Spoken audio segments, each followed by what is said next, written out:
ಎಲ್ರಿಗೂ ನಮಸ್ಕಾರ. Welcome back to my YouTube channel. ಯಾರು ನನ್ನ ವೀಡಿಯೋನ ನೋಡ್ತಾ ಇದ್ದಾರೆ ದಯವಿಟ್ಟು ಸಬ್ಸ್ಕ್ರೈಬ್ ಮಾಡ್ಕೊಂಡು ವೀಡಿಯೋಸ್ಗಳನ್ನ ನೋಡಿ ನಂಗೆ ಸಪೋರ್ಟ್ ಮಾಡಿ ಅಂತ ಕೇಳ್ಕೊತೀನಿ.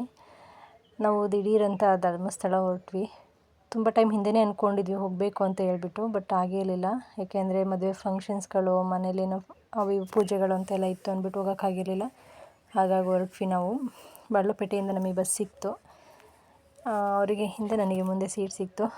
ಬಟ್ ಸ್ವಲ್ಪ ಮುಂದೆ ಹೋದ ತಕ್ಷಣ ಮಳೆ ಸ್ಟಾರ್ಟ್ ಆಗೋಯಿತು. ನಮಗೆ ಎಷ್ಟು ಮಳೆ ಇತ್ತು ಅಂದರೆ ನಮಗೆ ಮಳೆ ಬೇಕಿತ್ತು. ನಾವು ಇರೋ ಊರಿಗೆ ಅಂದರೆ ಕೊಡ್ಲಿಪೇಟೆಗೆಲ್ಲ ಮಳೆ ಆಗಬೇಕಿತ್ತು, ಅಲ್ಲಿ ಸಿಕ್ಕಿರಲಿಲ್ಲ. ಅದಕ್ಕೆ ಇರಲಿಲ್ಲ ಸಾರಿ. ಹಾಗೆ ಸ್ವಲ್ಪ ಮುಂದೆ ಬಂದು ನಮಗೆ ಟೀ ಕಾಫಿಗೆ ಬ್ರೇಕ್ ಕೊಟ್ಟರು. ಅಲ್ಲಿ ನಮ್ಮ ಮನೆಯವ್ರು ಮಸಾಲೆ ದೋಸೆ, ಬಜ್ಜಿ, ಕಾಫಿ ತೊಗೊಂಡ್ವಿ. ನಾನೇನು ಆ ಥರ ಹೊರಗಡೆ ಫುಡ್ ತಿನ್ನೋಕ್ಕೆಲ್ಲ ಇಷ್ಟಪಡೋಲ್ಲ. ಹೊರಗಡೆ ಹೋದರೂ ನಂಗೆ ಆ ಥರ ಶೂ ಆಗೋಲ್ಲ, ತಿನ್ನಬೇಕು ಅಂತಲೂ ಅನಿಸಲ್ಲ. ಅವ್ರು ತುಂಬ ಫೋರ್ಸ್ ಮಾಡಿದರು ಅಂತ ಬೈದರು ಅಂತ ಹೇಳಿಬಿಟ್ಟು ಬಜ್ಜಿ ಮತ್ತು ಒಂದು ಲೋಟ ಕಾಫಿ ಕುಡಿದೆ ಅಷ್ಟೇ. ಅವರು ಮಸಾಲೆ ದೋಸೆ ತೊಗೊಂಡು ತಿಂದರು. ಏನಾದ್ರು ತಿನ್ನು ಮತ್ತು ಸ್ವಲ್ಪ ಅಲ್ಲಿ ಹೋದಾಗ ಊಟ ಎಲ್ಲ ಲೇಟ್ ಆಗುತ್ತೆ ಅಂದರು. ಬಟ್ ನಂಗೆ ಆಗಲಿಲ್ಲ. ಹೊರಗಡೆ ನಂಗೆ ಅಷ್ಟು ಫುಡ್ಡೆಲ್ಲ ತಿನ್ನಲ್ಲ ನಾನು. ಸೊ ಅದಕ್ಕೆ ಹಿಂಗಿದ್ದೇನೆ ಅನಿಸುತ್ತೆ. ಸೊ ಅದನ್ನೆಲ್ಲ ಮುಗಿಸ್ಕೊಂಡು ಮತ್ತೆ ನಾವು ಹೊರಟ್ವಿ. ಅಲ್ಲಿಗೆ ತಲುಪೋಷ್ಟೊತ್ತಿಗೆ ತುಂಬಾ ಟೈಮ್ ಆಗೋಗಿತ್ತು. ಯಾಕೆಂದರೆ ನಮಗೆ ಸ್ವಲ್ಪ ಅಲ್ಲಿ ಏನೋ ಆಕ್ಸಿಡೆಂಟ್ ಆಗಿ ಅಲ್ಲೇ 1 ಅವರ್ ಲೇಟಾಗಿ ಹೋಗಿತ್ತು ನಮಗೆ ಬಸ್ಸಲ್ಲಿ. ಅಲ್ಲಿಂದ ಬಂದು ನಮಗೆ ದೇವಸ್ಥಾನ ಹತ್ರ ನಮಗೆ ರೂಮೇ ಸಿಗಲಿಲ್ಲ. ತುಂಬ ಹೊತ್ತು ಓಡಾಡಿದ್ವಿ. ಮಳೆಗೆ ಹೋದಕ್ಕೂ ಎಲ್ಲೂ ರೂಮ್ ಸಿಗಲಿಲ್ಲ. ಕೊನೆಗೆ ನಾವು ಲಾಡ್ಜ್ ಮಾಡ್ಕೊಂಡು ಅಲ್ಲೇ ಇದ್ವಿ. ಬೆಳಗ್ಗೆ ಎದ್ದು ಬಂದಾಗ ಸ್ನಾನಕ್ಕೆ ಅಂತ ಬಂದ್ವಿ. 7 ಗಂಟೆಗೆಲ್ಲ ನಾವು ಸ್ನಾನಕ್ಕೆ ಬಂದ್ವಿ. ಯಾಕೆಂದರೆ ನಾವು ಸ್ವಲ್ಪ ಮತ್ತೆ ಸುಬ್ರಹ್ಮಣ್ಯ ಮುಗಿಸಿ ಅಲ್ಲಿಂದ ಮತ್ತೆ ಮನೆಗೆ ಹೋಗಬೇಕಿತ್ತು. ಇವತ್ತೊಂದೇ ದಿನ ಅಂತ ಹೇಳಿಬಿಟ್ಟು ಬೇಗ ಮುಗಿಸ್ಕೊಳ್ಳೋಣ ಅಂತ ಫಸ್ಟು ನಮ್ಮ ಮನೆಯವ್ರು ಸ್ನಾನಕ್ಕೆ ಹೋದರು. ನೀರು ಮತ್ತು ತುಂಬಾ ಬೆಚ್ಚಗಿತ್ತು, ತಣ್ಣಗಿರುತ್ತೆ. ಹೆಂಗಪ್ಪ 6-7 ಗಂಟೆಲ್ಲ ನೀರಿಗೆ ಹಿಡಿಯೋದು ಅಂದ್ಕೊಂಡಿದ್ದೆ. ಬಟ್ ತುಂಬ ಚೆನ್ನಾಗಿತ್ತು, ಬೆಚ್ಚಗಿತ್ತು ನೀರು. ಹಾಗೆ ನಂಗೆ ಸಪೋರ್ಟಿಗೆ ಯಾರೊಬ್ಬರು ಆಂಟಿ ಸಿಕ್ಕಿದ್ರು. ಅವ್ರ ಜೊತೆ ಅಲ್ಲೇ ಇಬ್ಬರು ಒಟ್ಟಿಗೆ ಸ್ನಾನ ಮಾಡಿಕೊಂಡು ಸ್ಯಾರಿ ಎಲ್ಲ ಹಾಕ್ಕೊಂಡು ಒಂದು ವಿಡಿಯೋ ಮಾಡ್ಕೊಂಡ್ವಿ. ಮನೆಯವ್ರ ಖುಷಿ ನೋಡಿ. ಹಾಗೆ ಅಲ್ಲಿಂದ ದೇವಸ್ಥಾನ ರೀಚ್ ಆದ್ವಿ. ಅಲ್ಲಿಂದ ಬಂದು ಕ್ಯೂ ಸಿಸ್ಟಮ್ಗೆ ಜನರಲ್ಲೇ ಹೋಗೋಣ ಅಂದ್ಕೊಂಡ್ವಿ. ಜನರಲ್ಲಿ ತುಂಬ ಜನ ಇದ್ದರು ಧರ್ಮಸ್ಥಳದಲ್ಲಂತೂ. ಅದು ನಮಗೆ ಲೇಟ್ ಆಗಿಬಿಡುತ್ತೆ ಅಂತ ಹೇಳ್ಬಿಟ್ಟು ನಾವು 200 ರೂಪೀಸ್ ಟಿಕೆಟ್ ತೊಗೊಂಡು ನಾವು ಬೇರೆ ಇದ್ರಲ್ಲಿ ಹೋದ್ವಿ. ಎಷ್ಟು ಚೆನ್ನಾಗಿದೆ ವ್ಯವಸ್ಥೆ ಅಂದರೆ ಈಗೆಲ್ಲ ಧರ್ಮಸ್ಥಳದಲ್ಲಿ. ತಿರುಪತಿಗೆ ಹೋದಾಗೆಲ್ಲ ಆ ಥರ ಆಗ್ತಿತ್ತು. ಅಂದರೆ ಜನನ ಕಂಟ್ರೋಲ್ ಮಾಡೋಕ್ಕಾಗದೇ ರೂಮ್ ವ್ಯವಸ್ಥೆ ಎಲ್ಲ ಮಾಡಿ ಅಲ್ಲೆಲ್ಲ ಕೂಡಾಕೋದು, ಒಂದು ರೂಮಿಂದ ಇನ್ನೊಂದು ರೂಮಿಗೆ ಆ ರೀತಿ ಶಿಫ್ಟಿಂಗ್ ಎಲ್ಲ ಇರೋದು. ಬಟ್ ಇಲ್ಲಿ ಕೂರೋ ಚೇರ್ ಸಹ ವ್ಯವಸ್ಥೆ ಮಾಡಿ, ಟಿ ವಿ ಎಲ್ಲ ಹಾಕಿ, ಫ್ಯಾನ್ ಪ್ರತಿಯೊಂದು ತುಂಬಾ ಚೆನ್ನಾಗಿದೆ ವ್ಯವಸ್ಥೆ. ಹೊಟ್ಟೆ ಹಸಿವಾಯಿತು ಅಂದರೆ ಜ್ಯೂಸು, ಸ್ನ್ಯಾಕ್ಸು, ಬಿಸ್ಕೆಟ್ಗಳು ಎಲ್ಲ ನಾವೇ ದುಡ್ಡು ಕೊಟ್ಟು ತೊಗೊಂಡು ತಿನ್ನಬೇಕು. ಆದರೂ ಆ ವ್ಯವಸ್ಥೆನೂ ತುಂಬ ಚೆನ್ನಾಗಿತ್ತು. ಎಷ್ಟೋ ಮಕ್ಕಳು ಹೊಟ್ಟೆ ಹಸಿವಾಗಿ ಹೇಳ್ತವೆ, ಏನೂ ತಂದಿರಲ್ಲ ಕುಡಿಯೋದಕ್ಕೆಲ್ಲ. ಅಂಥದಕ್ಕೆಲ್ಲ ತುಂಬಾ ಚೆನ್ನಾಗಿರುತ್ತೆ. ಹಾಗೆ ಅಲ್ಲೆಲ್ಲ ಮುಗಿಸ್ಕೊಂಡು ಮತ್ತೆ ಸ್ಟಾರ್ಟ್ ಆಯಿತು ಕ್ಯೂ. ಸ್ವಲ್ಪ ದೂರ ಅಷ್ಟೇ ಕ್ಯೂ ಸಿಕ್ಕಿದ್ದು ನಮಗೆ. ಜನರಲ್ ಥರ ತುಂಬ ಅಲ್ಲಿ ಎಂಟ್ರೆನ್ಸಿಂದ ನಮಗೆ ಆ ಥರ ಆಗಲಿಲ್ಲ. ಹಾಗೆ ಮುಂದೆ ಹೋದ್ವಿ. ಇದು ಗೊತ್ತಲ್ಲ, ಮೊಬೈಲ್ ಯೂಸ್ ಮಾಡೋಂಗಿಲ್ಲ, ಫೋಟೋಸ್ ಕ್ಲಿಕ್ ಮಾಡೋಂಗಿಲ್ಲ.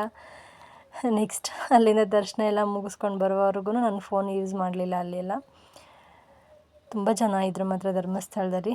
ಅಲ್ಲಿಂದ ನಾವು ದರ್ಶನ ಎಲ್ಲ ಚೆನ್ನಾಗಿ ಮುಗಿಸ್ಕೊಂಡು ಪೂಜೆ ಗೀಜೆ ಎಲ್ಲ ಮುಗಿಸಿ ನಾವು ಊಟಕ್ಕೆ ಹೋದ್ವಿ. ಊಟನೂ ಅಷ್ಟೇ ತುಂಬ ಚೆನ್ನಾಗಿತ್ತು. ವ್ಯವಸ್ಥೆ ಇನ್ನೂ ಚೆನ್ನಾಗಿತ್ತು. ಯಾಕೆಂದರೆ ನಾವು ಕಳೆದ ಸಲ ಬಂದಾಗ ಅಂದರೆ ಒಂದು 5 ವರ್ಷದ ಹಿಂದೆ ಬಂದಾಗ ನಮಗೆ ಕೆಳಗಡೆ ಕೂತು ನಾವು ಊಟ ಮಾಡ್ಕೊಂಡು ಹೋಗಿದ್ವಿ. ಈ ಸಲ ಬಂದಾಗ ಟೇಬಲ್ ವ್ಯವಸ್ಥೆ ಆಗಿ ಕೂರೋ ಚೇರಿಂದ ವ್ಯವಸ್ಥೆ ಎಲ್ಲ ತುಂಬಾ ಚೆನ್ನಾಗಿತ್ತು. ಊಟನೂ ಅಷ್ಟೇ ಚೆನ್ನಾಗಿತ್ತು. ಪಾಯಸ ಮತ್ತು ಒಂಥರ ಪಲ್ಯ ಕೊಟ್ಟಿದ್ದರು. ಹ್ಯಾಂಡಿಕ್ಯಾಫ್ಟ್ಗಳು ಅಷ್ಟೇ, ಅವಾಗೆಲ್ಲ ತುಂಬ ಕಷ್ಟಪಡಬೇಕಿತ್ತು. ಅವರಿಗೆ ಸಪ್ರೇಟಾಗಿ ಒಂದು ಸೈಡಲ್ಲಿತ್ತು. ಬಟ್ ಈಗ ಹಾಗಲ್ಲ, ಫ್ಯಾಮಿಲಿ ಜೊತೆನೇ ಕೂತ್ಕೊ ಊಟ ಮಾಡ್ಬೋದು. ಒಂದು ಚೇರ್ನ ಮುಂದೆ ಇದು ಮಾಡ್ತಾರೆ, ಅಲ್ಲಿ ಚೆನ್ನಾಗಿ ಅವ್ರು ಬಂದು ಕೂತ್ಕೊಳ್ತಾರೆ. ನನಗಂತೂ ಈ ಸಲ ಧರ್ಮಸ್ಥಳ ಹೋಗಿದ್ದು ತುಂಬಾ ಖುಷಿಯಾಯಿತು. ಅಲ್ಲಿದು ವ್ಯವಸ್ಥೆಯಲ್ಲಿ ಸಿಸ್ಟಮ್ಸ್ ತುಂಬಾ ಚೆನ್ನಾಗಿತ್ತು. ತುಂಬ ಖುಷಿ ಅನ್ನಿಸ್ತು. ಎಷ್ಟು ಜನನ ಮೇಂಟೈನ್ ಮಾಡ್ತಾಯಿದ್ದಾರೆ. ನಾವು ಮನೆಗಳಲ್ಲಿ 1-2 ಮಾಡೋದಕ್ಕೆ ಏನೋ ಹಾಗೆ ಹೀಗೆ ಅಂತೀವಿ. ಬಟ್ ಇಲ್ಲಿ ಎಷ್ಟು ಸಾವಿರಾರು ಜನಕ್ಕೆ ಅನ್ನ ಹಾಕ್ತಿದ್ದಾರೆ. ದೇವರವ್ರಿಗೆ ಒಳ್ಳೇದು ಮಾಡಲಿ. ಹಾಗೆ ನಾವು ದರ್ಶನ ಎಲ್ಲ ಮುಗಿಸಿ ಕೊನೆಗೂ ಧರ್ಮಸ್ಥಳದೆಲ್ಲ ಪೂಜೆ ಎಲ್ಲ ಮುಗೀತು. ಧರ್ಮಸ್ಥಳಕ್ಕೊಂದು ಬಾಯ್ ಹೇಳಿ ನೆಕ್ಸ್ಟ್ ಸುಬ್ರಹ್ಮಣ್ಯ ಹೋಗ್ತಾ ಇದ್ವಿ. ನಮ್ಮ ಮನೆ ಸ್ಲಿಪ್ಪರ್ ಕಳೆದೋಗಿದೆ. ಅವರು ಸ್ಲಿಪ್ಪರ್ ತಗೊಳ್ಳೋಕೆ ತುಂಬ ಹುಡುಕಾಡ್ತಾ ಇದ್ದಾರೆ. ಬನ್ನಿ ನೆಕ್ಸ್ಟ್ ಏನಾಗುತ್ತೆ ನೋಡೋಣ. ನಾನು ಬಿಡೋ ಕಡೆ ಬಿಡ್ರಿ ಅಂದರೆ ಬಿಡಲಿಲ್ಲ, ಬೇರೆ ಕಡೆ ಬಿಟ್ಟರು. ಹಾಗಾಗಿ ಆ ಸ್ಲಿಪ್ಪರ್ ಕಳೆದೋಯ್ತು. ಹಾಗೆ ಅಲ್ಲಿ ಒಂದು ಫೋಟೋ ತೊಗೊಂಡು ಹಾಗೆ ತೇರಿನ ಹತ್ರ ಒಂದು ಫೋಟೋ ತೊಗೊಂಡು ಅಲ್ಲಿಂದ ನಾವು ಬಸ್ ಸ್ಟ್ಯಾಂಡ್ ಹೋದ್ವಿ. ಕೊನೆಗೂ ನಮ್ಮವರಿಗೆ ಸ್ಲಿಪ್ಪರ್ ಸಿಗಲೇ ಇಲ್ಲ. ರಶ್ ಇತ್ತು. ಬಸ್ ಸ್ಟ್ಯಾಂಡ್ ಮಾಡ್ಕೊಂಡು ಬಸ್ ಸ್ಟ್ಯಾಂಡಿಗೆ ಬಂದು ನಿಂತಿದ್ದೀವಿ. ಬಸ್ಸೇ ಇಲ್ಲ. ಹೋಗೋಣ. ಸುಬ್ರಹ್ಮಣ್ಯ ಹೋದ್ಮೇಲೆ ನೆಕ್ಸ್ಟ್ ವೀಡಿಯೋ ಕಂಟಿನ್ಯೂ ಮಾಡ್ತೀನಿ. ಹಾಗೋ ಈಗ ಬಸ್ ಹಿಡ್ಕೊಂಡು ನಾವು ಸುಬ್ರಹ್ಮಣ್ಯ ರೀಚ್ ಆದ್ವಿ. ರೀಚ್ ಆಗೋಷ್ಟೊತ್ತಿಗೆ ನಮಗೆ 3:30 ಆಗೋಗಿತ್ತು. ನಮಗೆ ಊಟ ಸಿಗಲಿಲ್ಲ. ದರ್ಶನ ಮಾತ್ರ ನಮಗೆ ತುಂಬ ಚೆನ್ನಾಗಾಯಿತು. ಹಾಗೆ ವ್ಯೂಸ್ ತುಂಬ ಚೆನ್ನಾಗಿತ್ತು, ಮಳೆ ಬರೋ ಹಾಗಿತ್ತು. ಅಲ್ಲೆಲ್ಲ ಫೋಟೋ ತೊಗೊಂಡು ಮತ್ತೆ ನಾವು ಬಸ್ ಸ್ಟ್ಯಾಂಡಿಗೆ ಹೋದ್ವಿ. ಬೇಗ ಹೋಗೋಣ ಅಂತ ಹೇಳ್ಬಿಟ್ಟು ಹೋದ್ವಿ. ಟ್ರೈನಿಗೆ ಹೋಗೋಣ ಅಂದ್ಕೊಂಡ್ವಿ, ಟೈಮ್ ಆಗಿ ಹೋಗ್ಬಿಟ್ಟಿತ್ತು, 4 ಗಂಟೆ ಟ್ರೈನ್ ಇದ್ದಲ್ಲ. ಸೊ ಬಸ್ ಸ್ಟ್ಯಾಂಡಿಗೆ ಬಂದ್ವಿ. ಬಸ್ ಸ್ಟ್ಯಾಂಡಲ್ಲಂತೂ ಸಖತ್ತು ಜನ, ಹಾಸನ ಬೆಂಗಳೂರು ಅಂತ.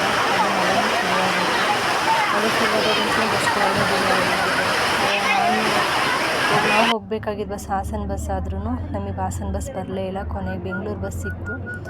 ಬೆಂಗಳೂರು ಬಿಸಿಲಿಗೆ ಆಗೋಗುತ್ತೆ ಅಂತ ಹೇಳಿದ್ರು. ನಮಗೆ ಶ್ರೀನಿವಾಸ ಅಂತ ಸ್ಟಾಪ್ ಇದೆಯಲ್ಲ ಅಂತ ಹೇಳ್ಬಿಟ್ಟು ನಾವು ಅದೇ ಬಸ್ಸಿಗೆ ಹತ್ತಿದ್ವಿ. ಹಾಗೆ ಲಾಸ್ಟ್ ವ್ಯೂಸನ್ನು ಚೆನ್ನಾಗಿ ಸಿಕ್ತು ವಿಡಿಯೋ ಮಾಡೋದಕ್ಕೆ. ವಿಡಿಯೋ ಇಷ್ಟ ಆದರೆ ಒಂದು ಲೈಕ್ ಮಾಡಿ. Thank you.